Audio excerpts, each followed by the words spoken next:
Jesus é bom, sabe? Essa semana veio uma pergunta no meu coração, e eu quero te fazer essa pergunta: você conhece Jesus? Você não precisa responder agora, mas você pode responder dentro do seu coração: será que eu conheço Jesus? Eu conheço Jesus? Eu conheço esse Jesus que eu tô cantando aqui? Jesus, tu és meu tesouro. Será que eu conheço esse Jesus? Deixa eu mudar aqui, ó.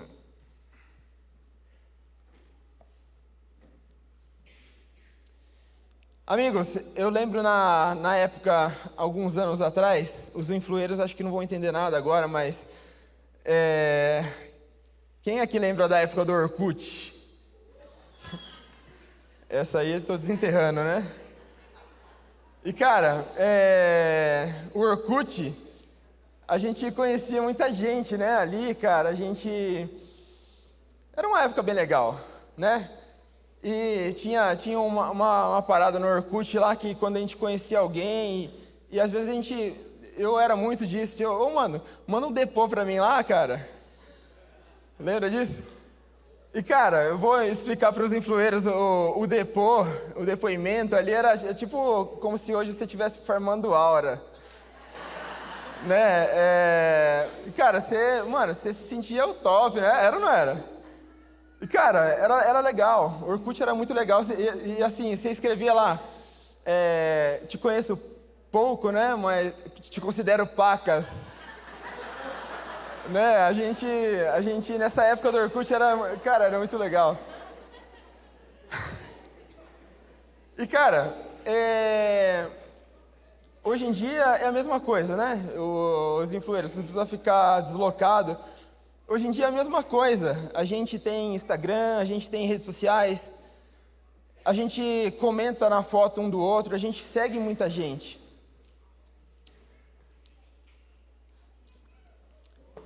A gente segue muita gente, a gente conhece muitas pessoas, né? Às vezes você segue lá 1000 pessoas. E sabe, hoje a gente tem um relacionamento superficial com muitas pessoas. A gente conhece as pessoas, acho que 1%, né? Tem muitas pessoas que têm a vida bem divulgada, e eu acho que o Instagram, as redes sociais, elas são para isso, né? E às vezes a gente conhece as pessoas, achamos que conhecemos as pessoas pelo pouco que elas postam, né? A gente às vezes conhece o time que ela torce, a música que ela escuta, mas às vezes a gente conhece somente uma versão dessa pessoa, a gente não conhece integralmente. E talvez esse seja o maior problema da nossa geração. Esse seja o maior problema, porque nós estamos conhecendo as pessoas superficialmente. Eu queria que você abrisse sua Bíblia em Oséias capítulo 6, desculpa, e versículo 3. Eu vou ler na NVI.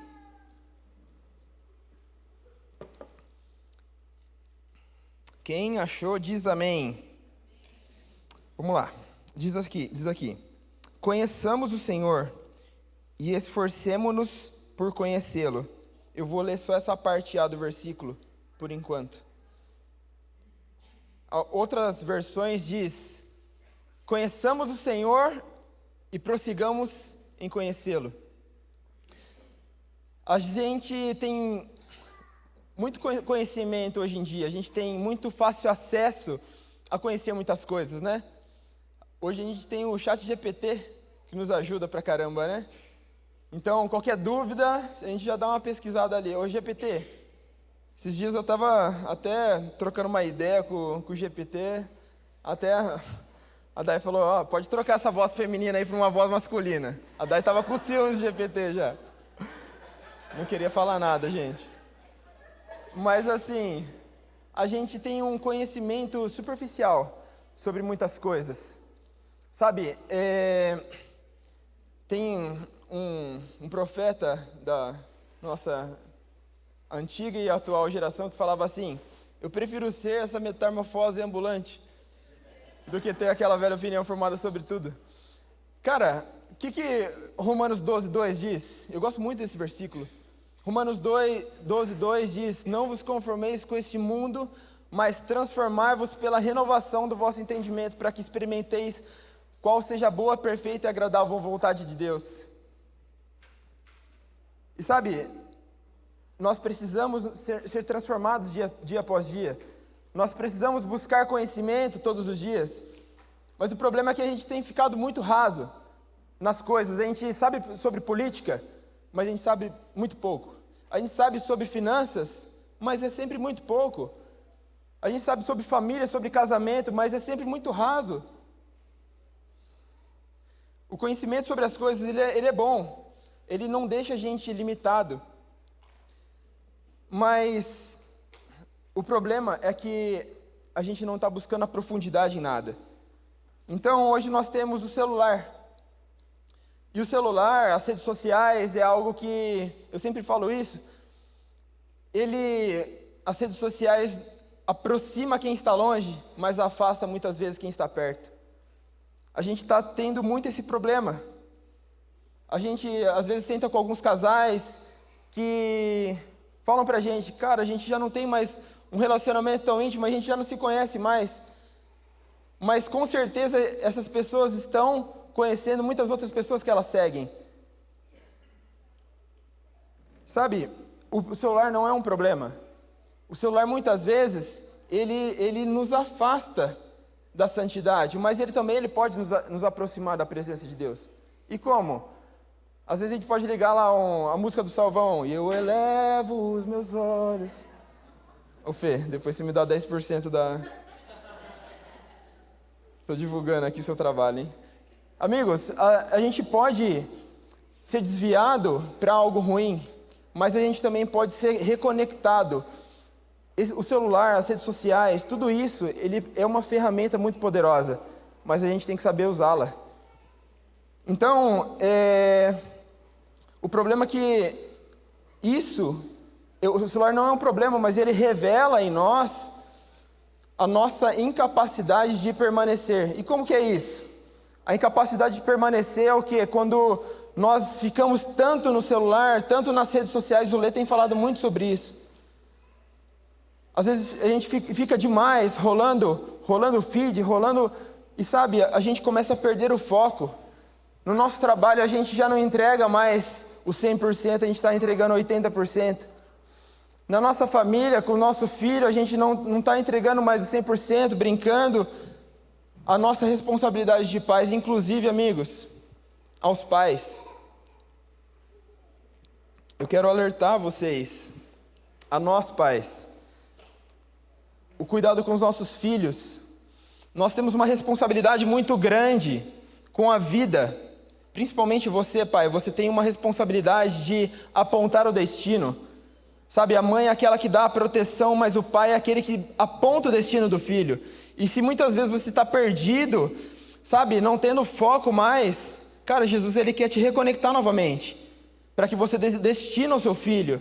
E muitas vezes os filhos, eles não estão vendo coisas ruins na tela, mas eles estão já há muito tempo olhando coisas que minando a sua capacidade de se reconectar, de criar relacionamentos.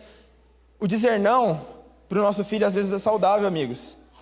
O dizer não, agora não, você não vai pegar celular agora, vai brincar, pega um brinquedo. Esses dias o Pedrinho estava com um monte de brinquedo, ele abriu lá e falou, mas eu não tenho nada para brincar. Eu falei, é? Agora a gente vai semear metade dos seus brinquedos. Foi ou não foi, Dai? Amigos, a gente tem uma responsabilidade muito grande com os nossos filhos. Então, pais, por favor, peguem essa responsabilidade para si. Vocês têm essa responsabilidade de apontar o destino para os seus filhos. E sabe, a gente fica perdido entre uma coisa e outra. E às vezes 5 minutos depois a gente já esqueceu o que a gente estava fazendo, a gente já esqueceu o que a gente ia fazer. E será que essa capacidade de permanecer não está afetando nossa capacidade de se relacionar com Deus? Mais uma vez eu vou repetir a pergunta para você. Você conhece Jesus? Galera, faltou uma musiquinha aqui para nós, hein? Obrigado. Às vezes a gente está muito corrido, né? Nossa vida hoje em dia é muito corrida. Então a gente quer devocional rápido, a gente só pega ali, abre o aplicativo da Bíblia para ler o versículo do dia e amém. Cara, às vezes um versículo ele vai te alimentar um dia todo. Mas será que é só isso? É só essa superficialidade que o Senhor quer? Sabe, os relacionamentos profundos, eles não são construídos na velocidade do algoritmo. Os nossos relacionamentos, o meu relacionamento com a Dai, ele não é construído de somente, tipo assim, eu acordar e falar, oi Dai, bom dia, te amo, tchau, bom trabalho. E aí eu chegar no final do dia, oi Dai, tudo bem? Deus abençoe, boa noite, tchau. Cara, não é assim, é muito mais que isso, sabe? A gente precisa buscar, o relacionamento, gente, é a gente parar. Relacionamento é o quê? É você falar com outra pessoa, mas também você parar para ouvir. Relacionamento muitas vezes é a gente, como eu viajo com a Dai, a gente foi para Curitiba agora, e cara, teve momentos do caminho que a gente não teve mais nada para falar, mas simplesmente nós estamos desfrutando da presença um do outro. Mas muitas vezes nós temos sido roubados desses momentos com Deus. Nós temos sido roubados porque nós temos deixado que as coisas superficiais, as coisas de fora nos atrapalhem. Sabe, o Lê tem falado sobre a gente chega de viver o evangelicalismo. A gente não tem nem escrito aqui igreja, aqui na placa. A gente não tem mais escrito igreja, por quê? Porque, cara, eu já vou falar sobre igreja, mas A. W. Tozer, ele diz assim, se o Espírito Santo ele fosse retirado da igreja hoje, quantos de nós perceberíamos a ausência do Espírito? Então, a gente não tem o nome escrito igreja aqui, porque a gente não quer mais viver somente eu sou um evangélico, eu estou indo para a igreja ser um evangélico, e essa semana eu estava ouvindo uma pregação de alguém que eu tenho, sabe, um apreço muito grande, e ele diz assim, ele vem falando sobre o contexto do que é ser igreja, na verdade, do contexto da palavra igreja, e a palavra igreja vem do grego eclésia, e esse termo, ele é formado por duas partes, essa palavra, uma parte quer dizer para fora, e a outra parte quer dizer chamar. Então, literalmente, ipsis literis, falei bonito, hein? Quer dizer, os chamados para fora. Mas também pode ser a Assembleia dos Convocados. Quem que está aqui hoje na Assembleia de Deus, amigos? Eu tô. Então, lá atrás, no mundo grego, lá em Roma também, antes do Novo Testamento, a eclésia era a reunião de cidadãos convocados. Para quando eles chegavam em uma certa cidade, alguma tribo, alguma região, eles formarem ali uma assembleia e ali eles estipularem o que seria definido ali, para onde que a cidade iria, o que iria ser feito, sabe? Então não era sobre um prédio, mas era a reunião de pessoas. Então, quando Jesus fala em Mateus 16, 18, ele fala assim, eu edificarei o quê? A minha igreja, a minha eclésia. O que ele está falando é o quê? Eu edificarei o meu povo, os meus chamados, os meus escolhidos, a minha assembleia. Sabe por quê? Para quando nós, em nome de Cristo, estivermos reunidos no nosso trabalho, nós estejamos sido convocados para conquistar aquele lugar. Para quando nós estivermos reunidos em algum lugar, no meio da nossa família, nós conquistarmos os corações ali também. É para isso que a igreja, que a eclésia ela foi feita. Então, quando nós conhecemos a Jesus, nós começamos a dominar e a conquistar onde nós chegamos. A igreja nunca foi um lugar para onde nós vamos parar, sabe, como essas paredes, mas é um povo, amigos, é um povo que a gente pertence. Então, às vezes a gente fala assim, eu estou indo para a igreja, mas na verdade é que a igreja, nós estamos vindo para um salão, nós estamos vindo para um galpão nos reunir para glorificar o nome de Jesus. Então, eu vou dizer aqui para os chatos de plantão que falou mas vocês vão assistir o jogo do Brasil lá dentro da igreja? Cara, que coisa feia, hein?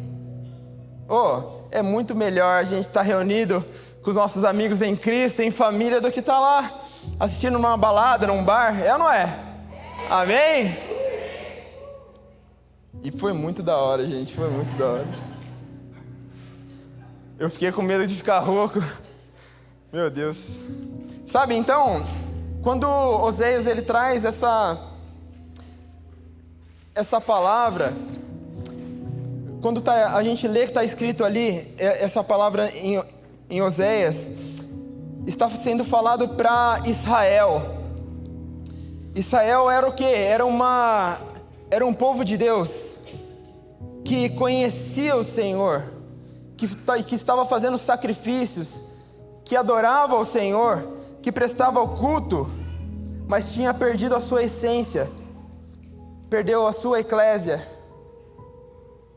Então é muito fácil, a gente pode conhecer a cultura do reino, a gente pode conhecer a cultura de Deus, a gente pode falar um amém, um glória a Deus na hora certa, mas talvez a gente não esteja conhecendo o Senhor profundamente.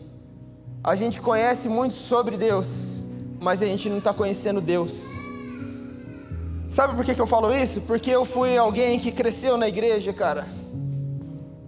Alguém que conhecia muitos versículos e sabe, eu ia na escola dominical e eu lembro que tinha até umas disputas lá de quem abria a Bíblia mais rápido lá em tal versículo e eu ganhava muitas vezes, eu sabia de cor muitos versículos.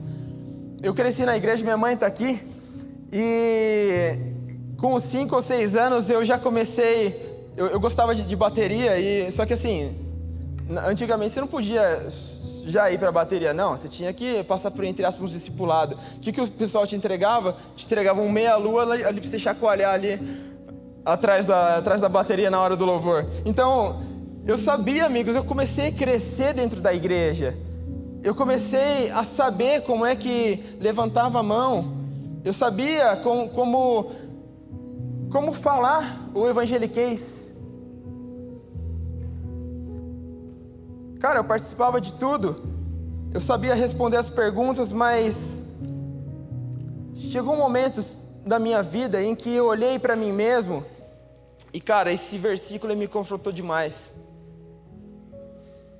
Conheçamos e prossigamos em conhecer o Senhor. Eu conhecia muito sobre Deus. Cara, eu sabia muitos versículos de cor, mas eu não conhecia o Deus a quem eu servia. Jesus, Ele quer se relacionar com você, meus amigos.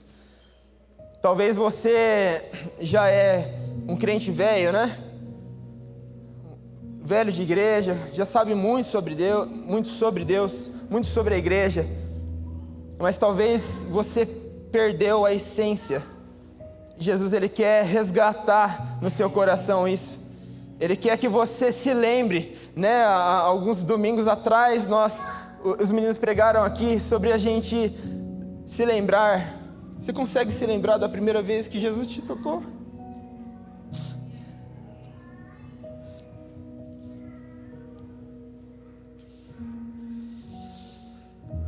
Às vezes a gente está perto, cara, perto de pessoas da igreja, a gente está perto, mas a gente não está perto do coração de Deus. E sabe, esse é o maior perigo de quem cresceu na igreja, porque muitas vezes a gente está confundindo a nossa proximidade com intimidade.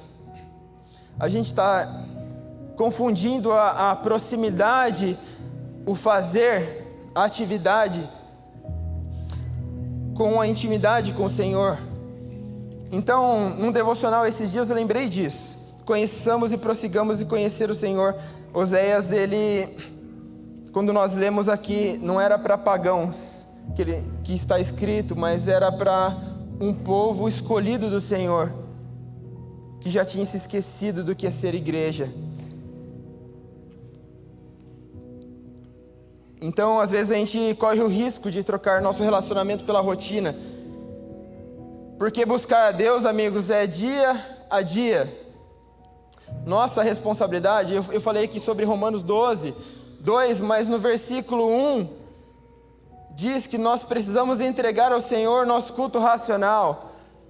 Nós precisamos saber aquilo que nós estamos fazendo.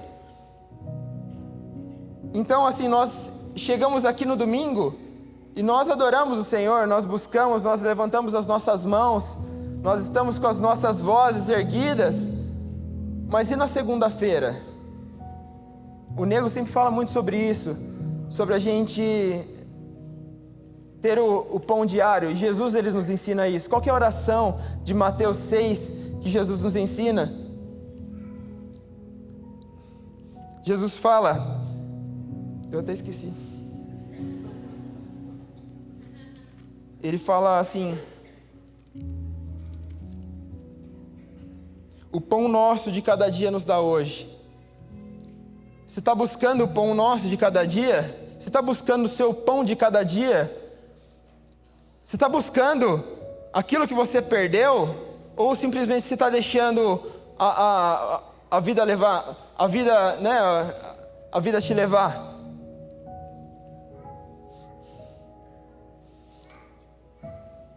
Cara, Oséias, está escrito aqui, conheçamos. A gente vem aqui, a gente pode vir aqui no domingo conhecer o Senhor, mas na segunda a gente tem que prosseguir em conhecer o Senhor. Na nossa terça-feira a gente prossegue em conhecer o Senhor como? É lendo a Bíblia. A Dora falou aqui agora sobre orar. Cara, que poderoso. Cara, que testemunho poderoso. É sobre oração, amigos. A gente conhece o Senhor se relacionando com Ele. É dia após dia, então a gente não pode querer olhar os corais lá do oceano de Deus, só molhando seus pezinhos. Não dá, amigos. A gente tem que se aprofundar, a gente tem que mergulhar. Então, uma frase que eu quero deixar gravada no seu coração, e esse é o tema da minha ministração hoje, é: antes que nós sejamos 2 ou mais, nós precisamos ser 3 em 1. Eu quero que você grave muito bem isso. Antes que a gente seja 2 ou mais, antes que a gente esteja próximo um do outro, congregando, sendo família, nós precisamos ser 3 em 1. E o que é ser 3 em 1? Você lembra que 3 é o Pai que nos adota, o Filho, Jesus, que morreu por nós, e hoje Ele quer transformar o nosso coração, e o Espírito Santo que Ele quer fazer uma morada em nós. Nós precisamos ser 3 em 1, amigos. O Lê, esses dias ele usou uma parábola, né? Cara, eu tô segurando esse copo d'água aqui, e alguém que vai esbarrar em mim, cara, alguma coisa vai escorrer dessa caneca, alguma coisa vai cair, e quando esbarrar, o que vai cair? Tá caindo água, né? Mas, cara, tá caindo água da sua vida? Tá caindo rios de águas vivas? Tá fluindo de você rios de águas vivas? Ou tá fluindo somente as redes sociais que você está buscando? Tá fluindo de você talvez uma água que algum irmão buscou, e você está transbordando somente isso? Ou você está derramando algo fresco e poderoso que vai mudar a vida de alguém? Então, assim, eu queria que você abrisse comigo em Gênesis 4.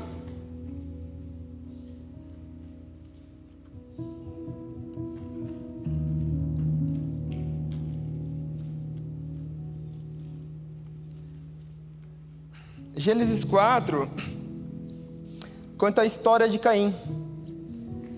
E eu quero ler com vocês. Peraí. Isso, Gênesis 4. Diz assim: Adão teve relações com Eva, sua mulher, e ela engravidou e deu à luz Caim. Disse ela: com auxílio do Senhor tive um filho homem. Voltou a dar à luz, dessa vez Abel, irmão dele. E Abel tornou-se pastor de ovelhas e Caim agricultor. Passado algum tempo, Caim trouxe do fruto da terra uma oferta ao Senhor. Abel, por sua vez, trouxe as partes gordas das primeiras crias do seu rebanho. O Senhor aceitou com agrado Abel e sua oferta, mas não aceitou Caim e sua oferta. Por isso, Caim se enfureceu e o seu rosto se transformou. O Senhor disse a Caim: por que você está furioso? Por que se transformou o seu rosto? Se você fizer o bem, não será aceito, mas se não fizer, saiba que o pecado o ameaça à porta. Ele deseja conquistá-lo, mas você deve dominá-lo. Você consegue entender essa passagem comigo? Tem alguém comigo? Amigos, às vezes a gente só vê Caim como o irmão mau da história, né?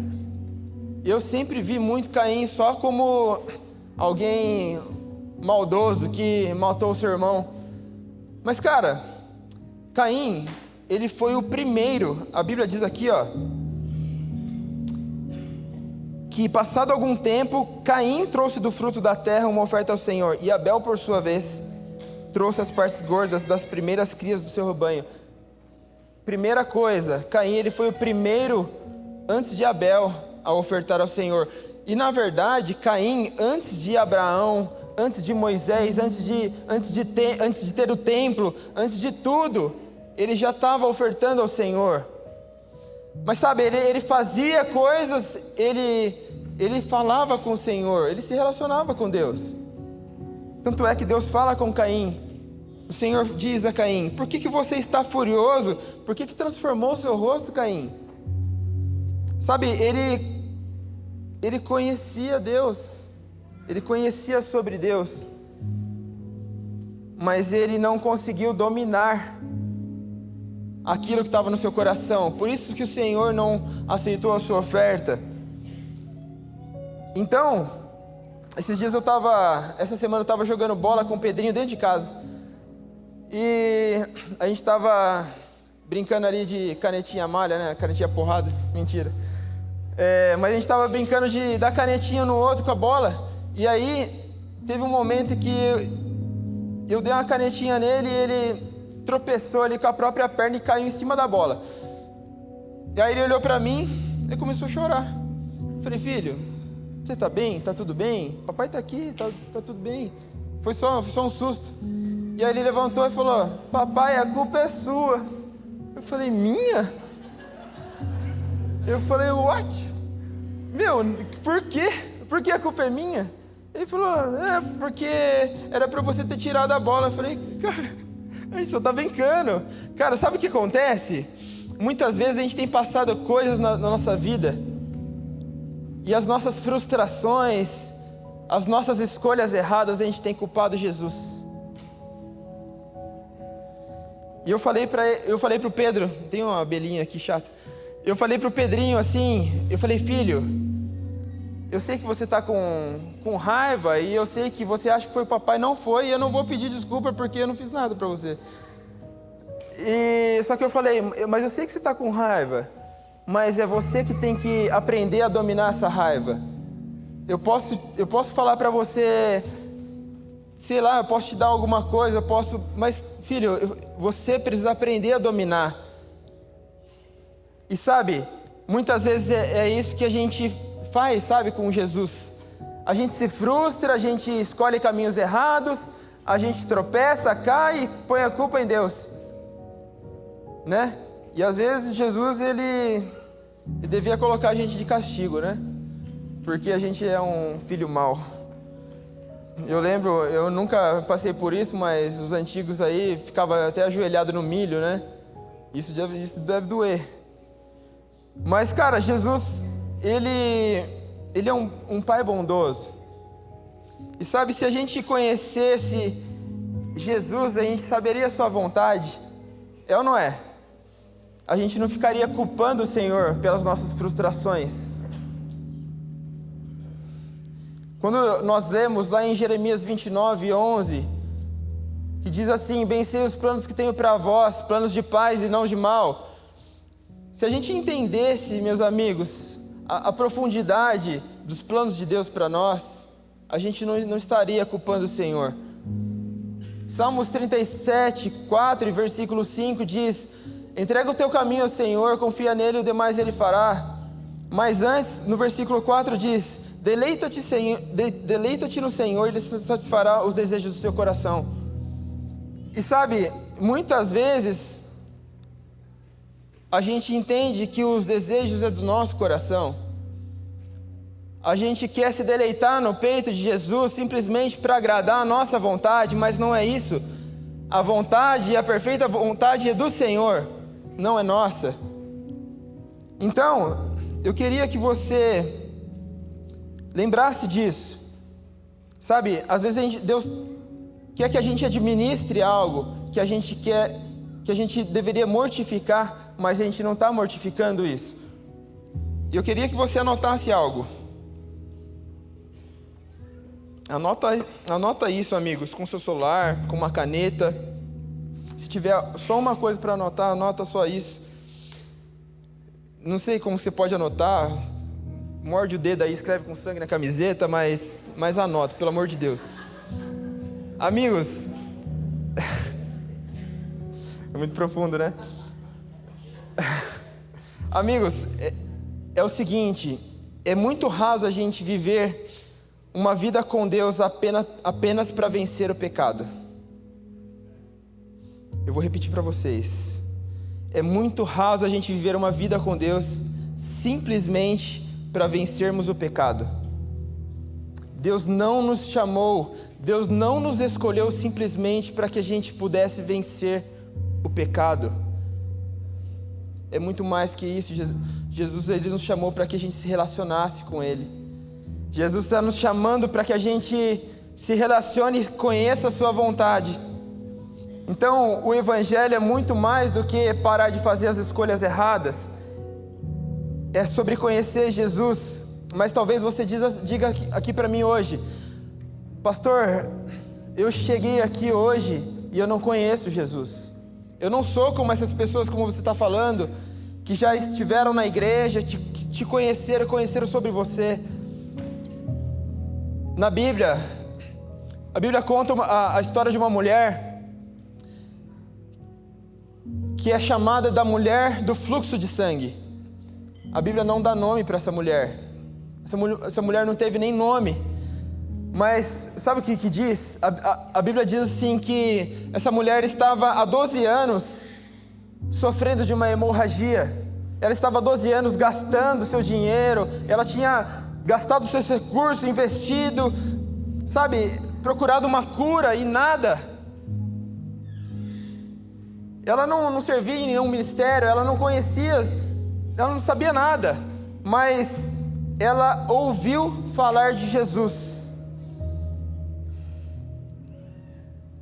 E cara, ela simplesmente pela fé, amigos, pela fé, como a Dora disse aqui, sabe, pela fé, ela diz assim: se pelo menos eu tocar na orla das suas vestes, eu serei curada. Talvez você não conhece Jesus, mas Jesus, Ele quer te conhecer, Ele quer se fazer conhecido a você. E quando isso acontecer, Ele vai te curar, Ele vai curar os seus medos, Ele vai curar as suas angústias, Ele vai não somente te sarar, mas Ele vai transbordar de você. Então, amigos, será que a gente tem essa fé para acreditar que Jesus, Ele muda histórias? Talvez você não conheça Jesus, mas se você quiser, amigos, se você quiser conhecer Jesus a partir de hoje, Ele vai transformar a sua vida. Assim como Ele transformou a minha, como Ele tem transformado a minha vida, meu casamento, como Ele está transformando a nossa igreja.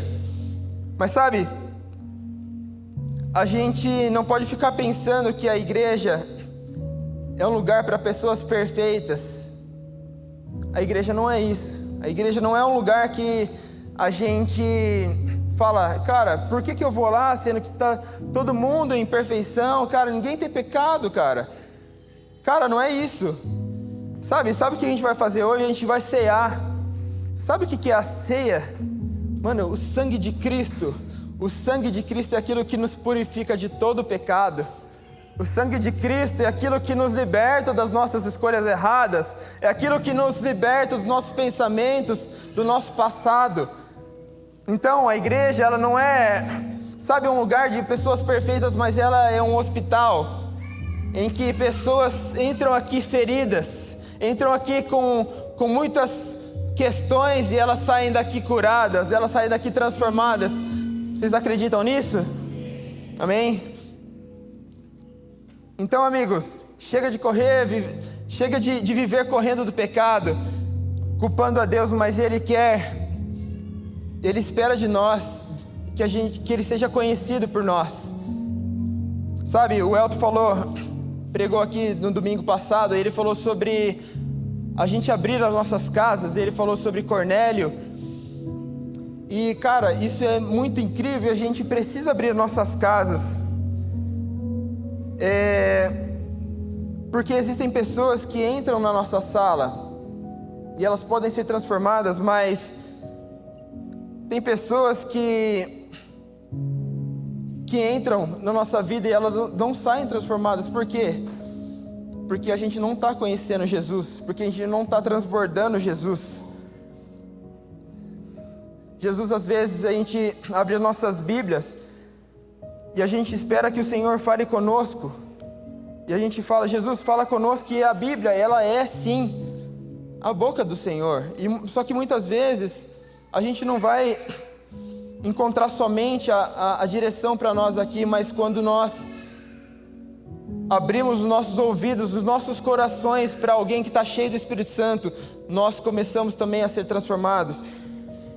Então, conhecer Jesus sem derramar o que Ele tem feito em nós, na verdade, a gente precisa conhecer Jesus e derramar aquilo que Ele tem feito em nós. E a gente esteve em Curitiba no final de semana passado, e eu queria contar algo parecido com o que a Dora contou. Sabe, quando no último culto, no sábado, o Júlio, esse rapaz que ela falou que ele teve um AVC, ele estava ali na frente, e eu cheguei ali, ajoelhei e falei, Júlio, eu falei, cara, eu queria dizer uma coisa para você. Eu falei, Júlio, você é um cara incrível. Você não sabe o quanto você é especial. Eu falei, Júlio, eu quero te contar uma história, cara. A minha irmã, ela passou algo na sua saúde que deixou ela também debilitada, com algumas limitações. E ela mora em Portugal hoje. E há uns 2 anos atrás, cara, quando a gente estava numa conferência aqui em Curitiba, ela que gostaria de voltar a servir ao Senhor, mas, cara, ela estava triste, cara, pelas circunstâncias da vida. Cara, quando ela olhou para você servindo com uma plaquinha, feliz, cara, quando ela viu você sorrindo, sabe, mesmo sem palavras, pregando às pessoas, ela foi impactada, e hoje ela está servindo lá na igreja dela, hoje ela está conhecendo muito mais Jesus, cara. Então, aplauda o Senhor, meus amigos.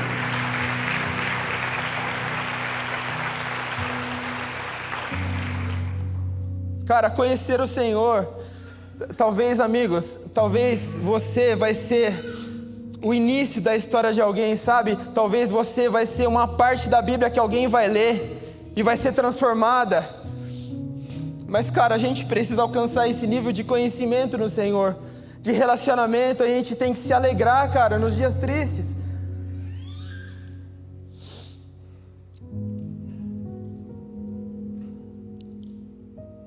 Cara, você não sabe às vezes quem está sobrevivendo porque viu você permanecer. A gente precisa voltar para esse lugar, Jesus, que Ele quer que a gente volte para esse lugar, amigos. Lugar de conhecer o Senhor. Conhecer o Senhor, amigos, é a gente se afastar do mal, a gente se afastar das nossas próprias, sabe, limitações. A gente muitas vezes acha que, cara, eu não consigo falar de Jesus. Moisés, a Bíblia diz que alguns falam que ele era gago, outros falam que ele era duro na fala, mas Moisés também não sabia falar, não sabia se comunicar, mas ele foi usado, cara, para livrar o povo de Israel. Imagina quantas pessoas, hoje nós vivemos algo porque Moisés se dispôs a falar de um Deus que ele começou a conhecer. E sabe, pessoas, elas vão conhecer Jesus através da sua vida. Sabe o que a Bíblia fala? Ela fala que a criação, ela aguarda a manifestação dos filhos de Deus. E cadê os filhos de Deus, amigos? Jesus está esperando a nossa manifestação. Jesus, amigos, a criação, as pessoas, elas estão esperando a nossa manifestação. As pessoas estão esperando a gente falar do amor dele, mas a gente não pode mais ficar calado. Quem conhece de Jesus transborda de Jesus. E sabe, abre comigo em 1 Reis, capítulo 17.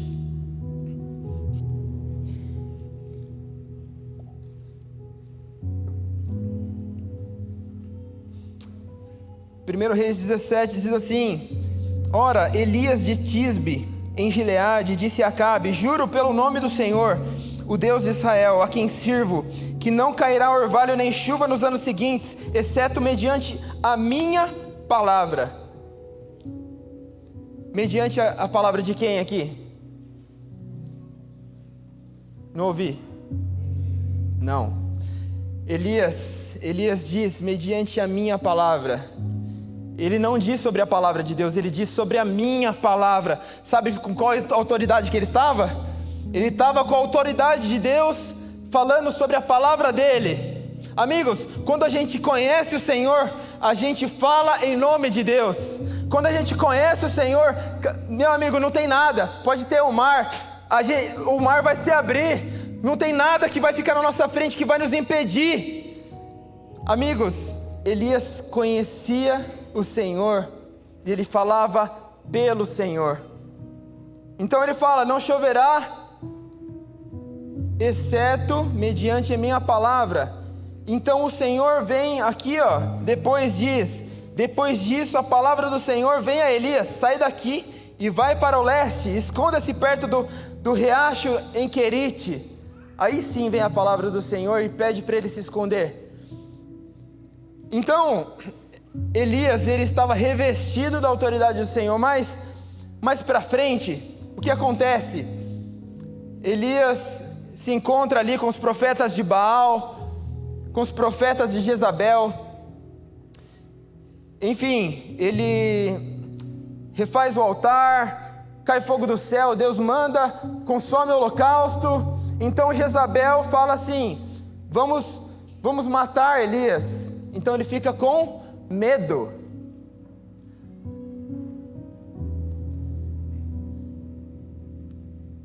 Quem aqui tem medo de vez em quando? Eu tenho muito medo, amigos. Eu tenho medo do dia de amanhã, cara. Mas a Bíblia diz que o dia de amanhã pertence ao Senhor, não pertence a nós. Não pertence às nossas preocupações, não pertence às nossas angústias. O dia de amanhã pertence ao Senhor. E quando eu era pequeno, eu não sei se eu já contei aqui, mas eu tive apendicite, que é a inflamação da apêndice.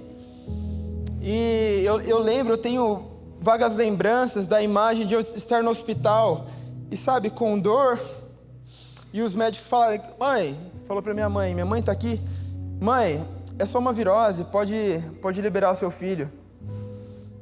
E cara, quando eu lembro na porta do hospital, eu comecei a vomitar, e passa um médico, ele falou, deixa eu ver essa criança. E aí ela começa a me apertar, ele fala, mãe, a gente precisa ir para a sala de cirurgia. Então quando eu volto da cirurgia, o médico fala assim para minha mãe, ei mãe, seu filho é um milagre. Não era para ele estar aqui. Um outro testemunho que eu quero contar para você é que um dia eu tive meningite bacteriana. Eu não sei se você sabe, a meningite bacteriana ela é muito mais forte do que uma meningite viral. A meningite bacteriana, ela deixa sequelas, ela pode causar muitas coisas. Mas num certo dia eu estava no hospital e uma mãezinha que estava com seu filho também falou para minha mãe assim, tirou o filho de perto de mim. Ela falou, não, eu vou tirar meu filho daqui, ele não pode ficar perto, ele tem que ficar numa sala isolado. Mas cara, minha mãe começou a orar, e no dia seguinte ninguém sabe o porquê, mas Deus sabe, porque foi Ele que curou. Eu estava pulando na cama, eu estava já feliz, e o médico entrou ali e falou, o que aconteceu? Ele está bem. E sabe, eu não tive mais nada. Jesus me curou, amigos. Sabe, Jesus ele tem nos livrado, só que muitas vezes o nosso medo, ele domina o nosso coração. O nosso medo, ele tem dominado a nossa angústia. Mas sabe, o medo não é a ausência, a maturidade, não não quer dizer que a gente não vai sentir medo, mas é lembrar de quem que está no barco com a gente. É lembrar que a gente tem um Deus, um Jesus, que mesmo que às vezes a gente ache que Ele está somente dormindo, cara, Jesus ele está no barco. Jesus é o dono do barco, Jesus é o dono do mar, Ele é o dono da tempestade, Jesus é o dono de tudo. Ele não apenas, Ele está nos livrando, mas Ele está fazendo algo novo, Ele quer que a gente conheça. Você lembra de Pedro? Lembra de Pedro?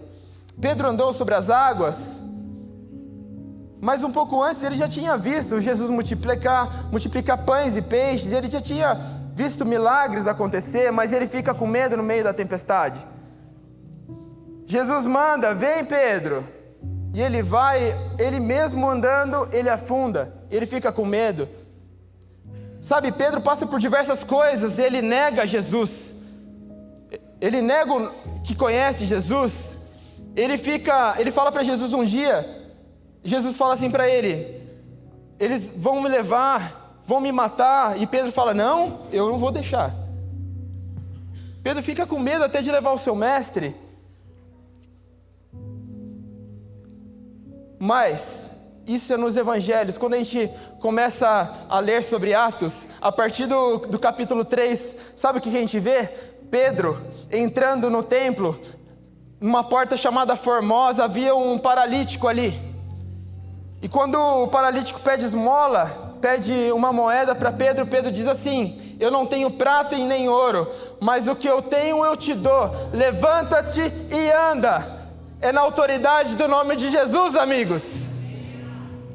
Pedro começou a conhecer aquele a quem servia. E mais um pouco, Pedro, ele é preso. E vem o anjo e solta Pedro, e ninguém sabe como que eles saíram dali. Provavelmente deve ter transportado, varado ali a parede, sei lá, tipo X-Men, mas ninguém sabe. Cara, Pedro, no dia seguinte ele está ali, mesmo sendo preso, ele está pregando novamente. E quando os saduceus, os fariseus, eles começam a perguntar, a gente precisa matar esse cara? A gente precisa fazer alguma coisa? Então, vem Gamaliel, intercede por Pedro, mas mesmo assim eles conseguem açoitar Pedro e os discípulos. Mas sabe que quando eles saem dali, sabe o que eles fazem? Eles saem alegres por ter sido açoitados pelo nome de Cristo. Eles saem alegres e felizes por terem sofrido pelo nome. Será que a gente tem sido alegre por estar sofrendo pelo nome de Cristo? A gente não sabe o que é sofrer, amigos.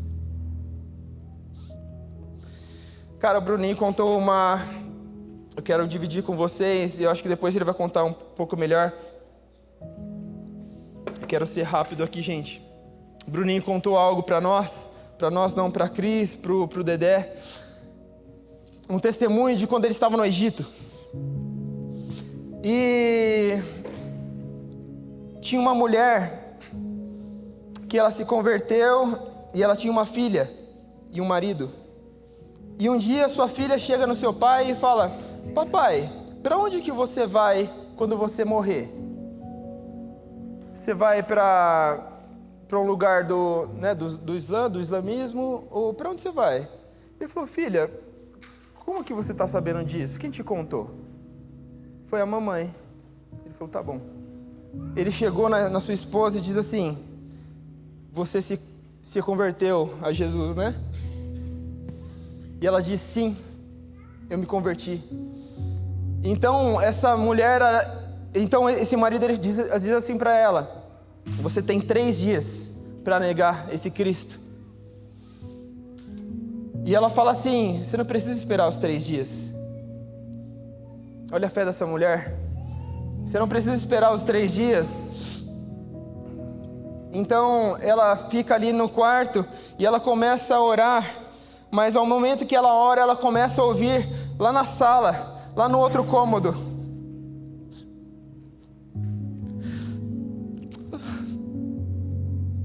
seu marido e seus parentes tramando a forma que eles iam matá-la.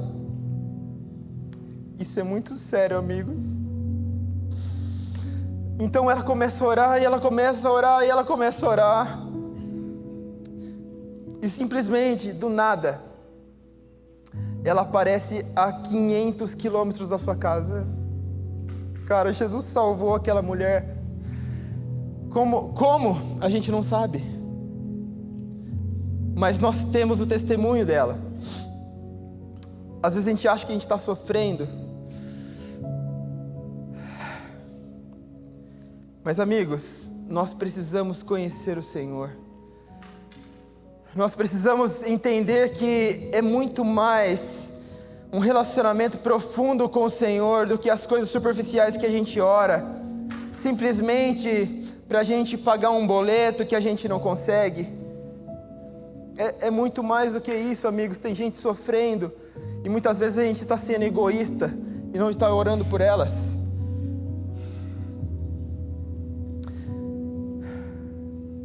Eu quero voltar a falar sobre Oséias.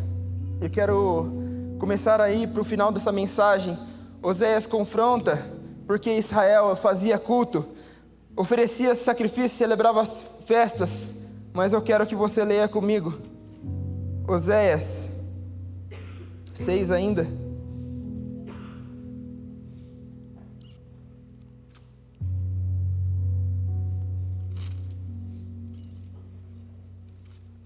Oséias capítulo 6, versículo 4. Essa é uma resposta do Senhor a Israel. Diz assim: que posso fazer com você, Efraim? Que posso fazer com você, Judá? Seu amor é como a neblina da manhã, como o orvalho, como o primeiro orvalho que logo evapora. Por isso eu os despedacei por meio dos meus profetas, eu os matei com as palavras da minha boca, os meus juízos reluziram como relâmpago sobre vocês, pois eu desejo misericórdia e não sacrifícios, conhecimento de Deus em vez de holocaustos. Você entende? Você entende, amigos? Deus espera obediência, Deus espera misericórdia do que somente a gente levantar as nossas mãos ou entregarmos um sacrifício a Ele. Jesus diz: a minha comida e a minha bebida é fazer a vontade do meu Pai. E sabe, a nossa inconstância muitas vezes, sabe onde ela está? Na nossa ingratidão. Na nossa ingratidão de não lembrarmos aquilo que o Senhor já fez por nós. Nós precisamos, a Bíblia fala assim, nós precisamos trazer à memória o que nos dá esperança, mas a gente tem enchido nossos pensamentos com muitas outras coisas e não tem se lembrado daquilo que o Senhor já fez.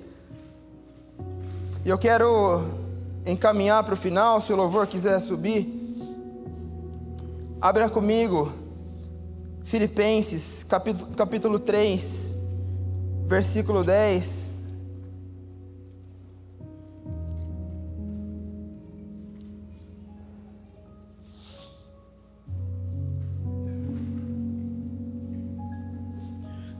Filipenses 3:10 diz assim, Paulo dizendo aqui, amigos: eu quero conhecer Cristo, o poder da sua ressurreição e a participação em seus sofrimentos, tornando-me como ele em sua morte, para, de alguma forma, alcançar a ressurreição dentre os mortos.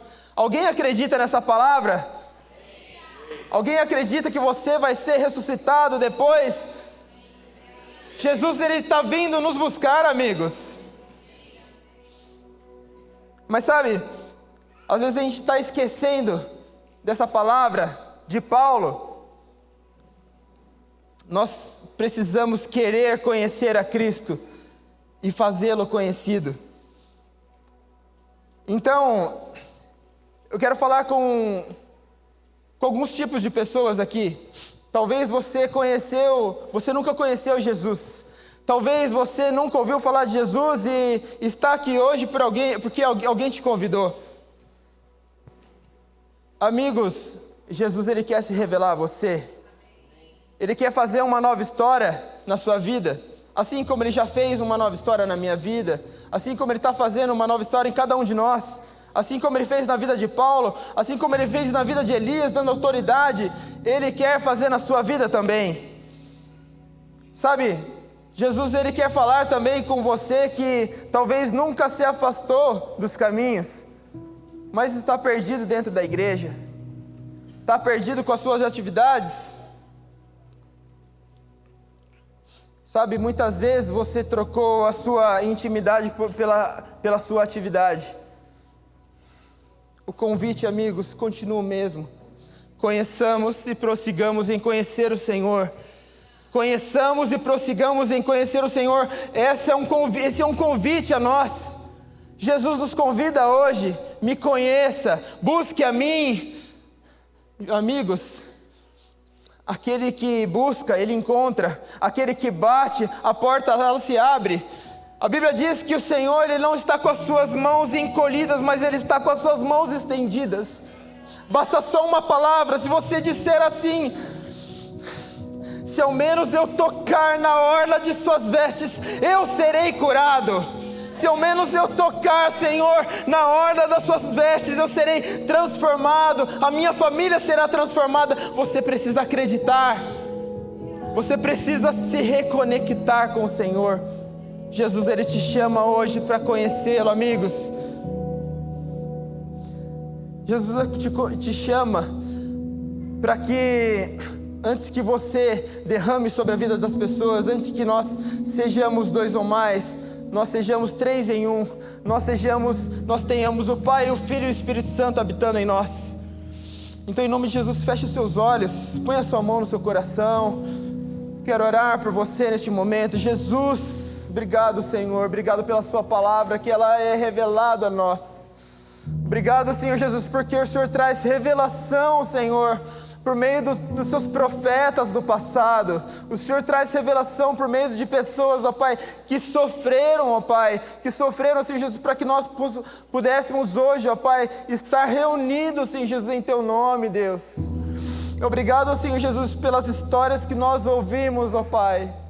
Obrigado pelas pessoas que já passaram nas nossas vidas, Senhor, e derramaram um pouco, Senhor, para que nós pudéssemos estar aqui, ó Pai, te servindo e falando com o Senhor. Que em nome de Jesus, ó Pai, nós possamos voltar a Te conhecer, Senhor. Nós possamos voltar a fazê-lo conhecido e prossigamos em conhecê-lo mais a cada dia, Senhor Jesus. Que haja, Senhor Jesus, um fogo cerrado em nosso peito, Deus. Que haja, Senhor Jesus, um fogo, ó Pai, ardendo em nossos corações cada vez mais. Em nome de Jesus, eu oro pelas vidas que estão aqui, ó Pai. Por aquele que ainda não Te conhece, por aquele que ainda não sente, ó Pai, o fogo do Teu Espírito Santo. Mas em nome de Jesus. Em nome de Jesus eu oro, ó Pai, e intercedo, ó Pai, por cada um, ó Pai, por cada vida, ó Pai, que quer te conhecer, Senhor Jesus, e te fazer conhecido, em nome de Jesus, aleluias.